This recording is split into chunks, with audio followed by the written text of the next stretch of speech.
নেপাল থেকে কিন্তু বাংলাদেশে আসতে 1.5 ঘন্টা সময় লাগে না। আচ্ছা ঠিক আছে, আমি মানলাম নেপাল থেকে বাংলাদেশে আসতে ইমিগ্রেশন ক্রস করে আরেকটা ইমিগ্রেশন ক্রস করে বাংলাদেশে নাম মানে নেপালের ইমিগ্রেশন ক্রস করে প্লেনে উঠা, প্লেন থেকে ফ্লাইট ল্যান্ড করলে আবার বাংলাদেশে ইমিগ্রেশন ক্রস করে বাংলাদেশের ঢাকা শহরে ঢোকা।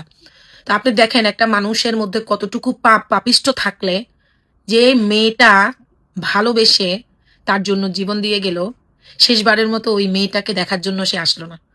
মানে বুঝতেছেন?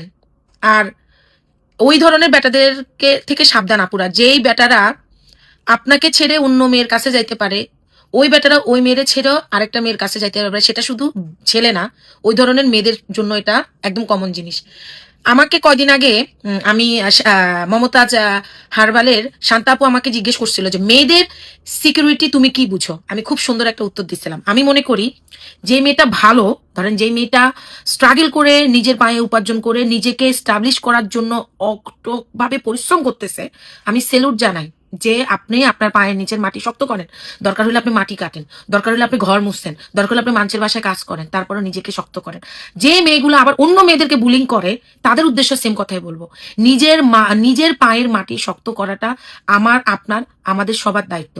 যে মেয়েগুলার কারণে এত সুন্দর সুন্দর সংসারগুলা ভাঙে, আপনি কি মনে করেন এরা এরা কোনোদিন শান্তি পাবে? এরা কোনোদিন আল্লাহর দরবারে শান্তি পাবে? বিশ্বাস করেন, আপনি হয়তো বা বলতে পারেন যে আমি কেন কথাটা বললাম। আমার এই আলভি, এই তিথি বা এই ইতি, এই সিতি, এই সাতার মাতা মিডিয়াতে একটা সিন্ডিকেট শুরু হয়েছে।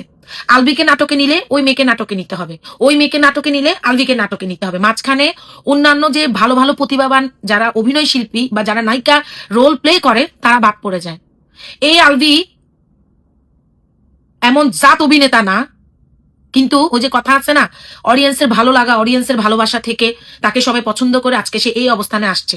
মাকে ঠেলায় আজকে নিজের বউটা প্রতি কতটা অসম্মান করছে, কতটা ভালোবাসছস কেন? ভালোবাসাটা যদি ভালোবাসার মতো যত্ন নাই করতে পারে, ভালোবাসলো কেন? আমি খুব খারাপ লাগতেছে। কালকে আমি আমাদের আরো মিডিয়ার কিছু আমরা ফ্রেন্ড সার্কেলটা নিয়ে এগুলো নিয়ে কথা বলতেছিলাম। মিডিয়ার ভেতরে এই এই সিন্ডিকেটটা যে কি বাজে আপুরা ভাইয়ারা, কি বাজে। কিছু কিছু মেয়ে রিকভার করে চলে বেরোয় আসতে পারে যে হ্যাঁ আমাকে ছেড়ে দিছে তো কি হয়েছে আমি দেখাই দিব, কিন্তু কিছু কিছু মানুষ পারে না। তারা ভালোবাসার মায় এতটা জড়ায় যায়, তারা সংসারের মায় এতটা জড়ায় যায়, তারা মনে করে আমি যদি এই দুনিয়া ছেড়ে চলে যাই আমি শান্তি পাবো, এই দুনিয়াতে আমি যতক্ষণ থাকবো আমি শান্তি পাবো না। মানে সবাই তো স্ট্রং না, স্ট্রং অনেক বড় একটা ইস্যু জীবনে, সবাই তো স্ট্রং না। আপনি বুঝতেছেন? মাঝখানে ওই হারামজাদা ঠিকই দেহরক্ষিতা নিয়ে নিয়ে ঘুরবে, এরকম ওর মতো হাজার আলবির বউ দিনের পর দিন সুইসাইড করতেছে। আপনি বুঝতেছেন? ওরে টোটালি ও নামতেছে না কেন নেপাল থেকে বলেন? ওর মনে যদি শয়তানি না থাকে কেন নামতেছে না বলেন? ওর মনে যদি শয়তানি না থাকে ও কেন নামবে না বলেন?